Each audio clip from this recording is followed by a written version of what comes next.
Okay, so this is actually part 2 of a video series. In the previous video, I looked at a spring launching a spacecraft off of an asteroid.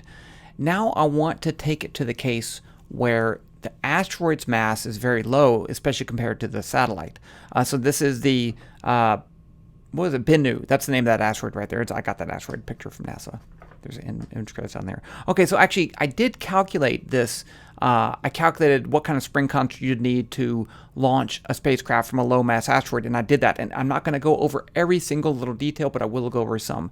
The key here, and this is a snapshot from my solution before, the key here is that when you launch the spacecraft from a low mass asteroid, the low mass asteroid recoils. So now at the end you have to consider two moving objects, the spacecraft and the asteroid. And so you have to use both momentum principle, conservation momentum, and the work energy principle to solve this the best way. Okay. And what I want to do is to use the momentum principle and a spring and just model the whole thing and see what happens. And that's what I'm going to do, starting from our previous program, which won't be too hard. Okay. So let's talk about an important thing that we're looking at here. In this problem, I wanted to find out how fast the spring constant in order to launch it such that it's far away, going 12 meters per second, which was a bad choice because that was way larger than the escape velocity. So I want to show you how to calculate the escape velocity. So imagine I have a high mass asteroid that doesn't move, and I have a spacecraft that starts at some position R1 away from the center. I launch it with the velocity V1, and then it moves really far away over here. That's really far away as I can get it in the screen. And so now it has a position R2, and it's at a velocity of 0. So it moves really, really far away until it's so far away it stops and it just stays there. So the gravitational force is not strong enough to bring it back, and it just stops. Okay, so how do you find out the initial launch velocity to get it that far away? First, I'm going to use the work energy principle because I don't really care about time. I care about position. So when we're talking about position, we should use the work energy principle. I need to pick the asteroid plus the spacecraft as my system. I'm not using the spring here because it's already been launched, right? It already has some initial velocity, and I just want to talk about that launch velocity.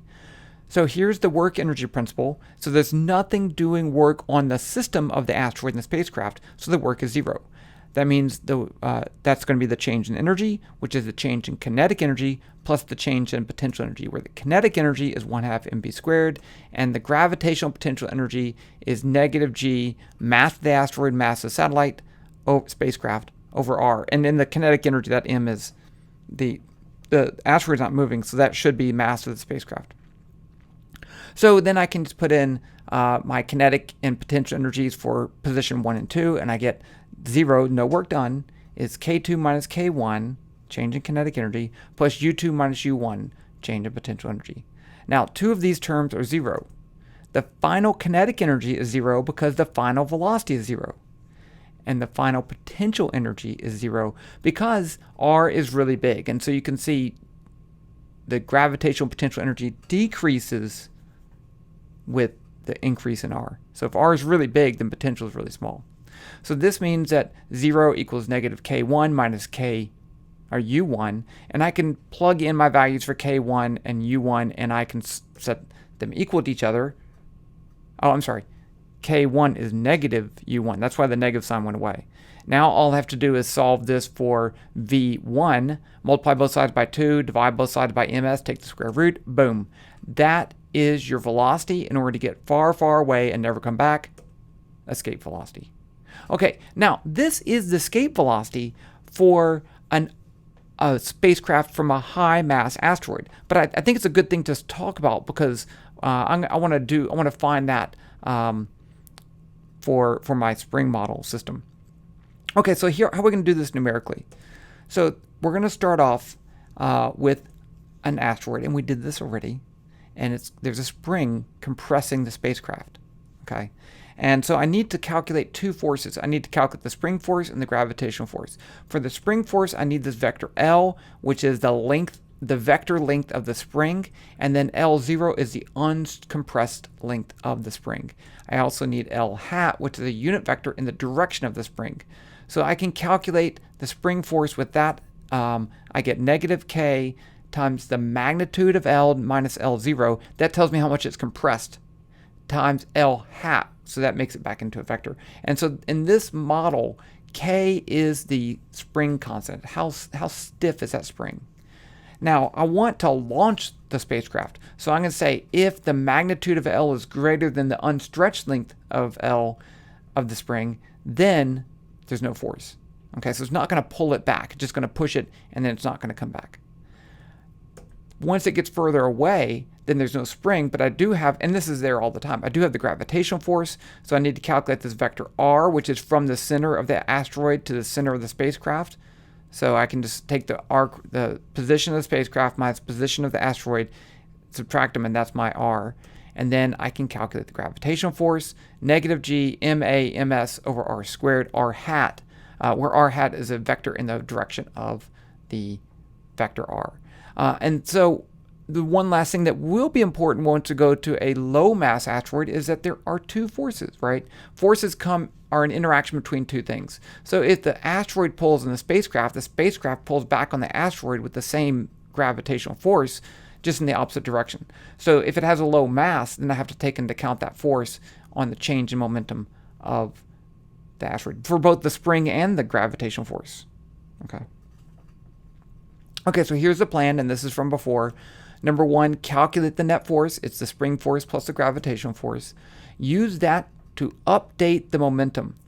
And I wrote this, I'm going to go through this, what I did for the high mass asteroid. So this is straight from the momentum principle. I skipped over the details. It is in the previous video, okay? I didn't want to make this an hour-long video, even though I could. Don't force me, I will. I'll make it an hour, trust me. And then update the position based on the definition of average velocity, and then update time. And then repeat this forever, or until it's far enough away that it stops, or does whatever we want. Now, there are two things I need to add in here. Number one, I need to update the momentum of the asteroid. It's the same formula, but it has a minus F net. Instead of calculating the net force again, I'm just going to use that same force, add a minus sign, so it's in the opposite direction, and then I can use that to update the momentum of the asteroid. And then I can update the position of the asteroid using the momentum of the asteroid. This is the same idea. Okay, so let's go over. I'm going to jump right. I'm going to start exactly with my code from the last time. Okay, and then we're going to change it and make the mass of the asteroid much smaller, and it's going to be great. I'll see you there. Okay, so I didn't do anything. This is exactly the program I ended up with last time. I copied it, that's all, so that we won't have to modify the code. And go ahead and save it. That's called save the copy of spacecraft launch momentum principle. And let's just run it, because that's what you should always do when you get a program. Just run it right away.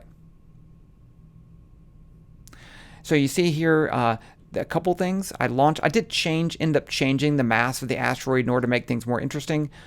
So you can see the spacecraft moving far away. Let's scroll down here to the more interesting velocity graph. And you'll notice it shoots up at a large velocity, and then it decreases as it moves further and further away, and then until it gets at this position over here where it's almost at 12 meters per second. And so I just changed the spring constant until that happened. I wanted it to end up with a final velocity of 12, because that was the problem. And I don't know why I picked that number. That was obviously not the best value. So let's just modify the program straight from here. Okay. Now, I want to find the spring constant needed to get it to escape, just to make it a little bit different. Okay, so I'm going to do that, and the first thing I need to do is to pick a new mass of the asteroid. So here I have a mass of the spacecraft at 2222, and a mass of the asteroid at 3 times 10 to the 14th. That's clearly too high. So let's put this at 222 equals, and let's pick this at let's make this at 10,000. So instead, that's 2,000, 10,000. I think that'd be fair. 10,000, 2,000. Yeah. So let's say 10,000 would be 1 times 10 to the 4th. Yeah. Now my spring constant obviously is going to be too high. Okay. So let's just put this at 150, and let's just run it and see what happens. Okay. V3. That's fine. Let's just run it. Oh, I didn't fix. Okay, I'm sorry. Let's fix it first. So let's go down here. I need to add what I said I was going to add. So there's my L. That's not going to change. This is the spring force. That's not going to change. This says if it's greater than the natural length, that's not changed. That's R. That's not going to change. This just changes the time step value. That's not going to change. F net's not going to change. What is going to change is the momentum and position of the asteroid. So I have a momentum of 0, and I have a position. And I spelled it with 1 N, even though it's spelled with 2. I did look that up. So all I need to do down here is say Bennu, and you got to spell it right, Bennu.p equals Bennu.p minus Fnet times dt, just like I said. I'm just doing what I said. And then down here, update the position, Bennu.pos equals Bennu.pos plus Bennu.p times dt divided by Bennu.m. That is right? Yep. And I think that should work. And I'm plotting the momentum of the spacecraft. But hey, let's plot the momentum of Bennu too. That's only fair, right? Okay. And this is I plotted the magnitude. Let's change that to the x direction. So up here, I'm going to make a new curve. F2 equals G curve. Color equals color dot red. Oh, what am I plotting? The momentum? That was just the velocity. Okay, so let's go over here and plot P dot X and not make a magnitude. This is the X velocity. That way I can have a negative for the other one. And then F2 dot plot, F2 dot plot T Bennu dot P dot X. That's the X momentum divided by the mass, Bennu dot M. Let's save it and see what the heck happens here. And remember, I just picked a value for the spring constant, so something terrible could happen. I don't even know.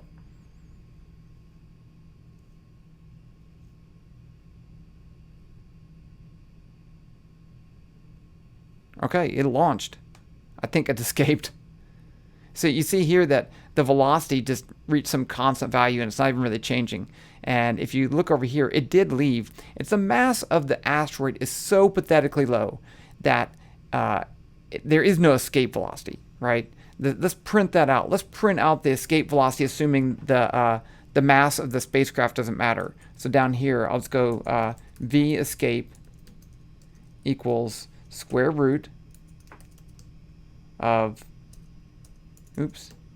g times Bennu.m times what was it was Bennu.m times 2. That's what it was. 2 times the initial divided by the initial position. So let's just say divided by, what was this initial position? RA, the anchor. So what was the spacecraft? The Bennu started at 0, and the spacecraft started at RA plus 1. So it's just going to be RA plus 1 divided by RA plus 1. And let's print that out. I guess I should do this. V escape equals meters per second. I mean, if someone did this in my lab, I'd say you didn't put the units and all that stuff. And so I better do it.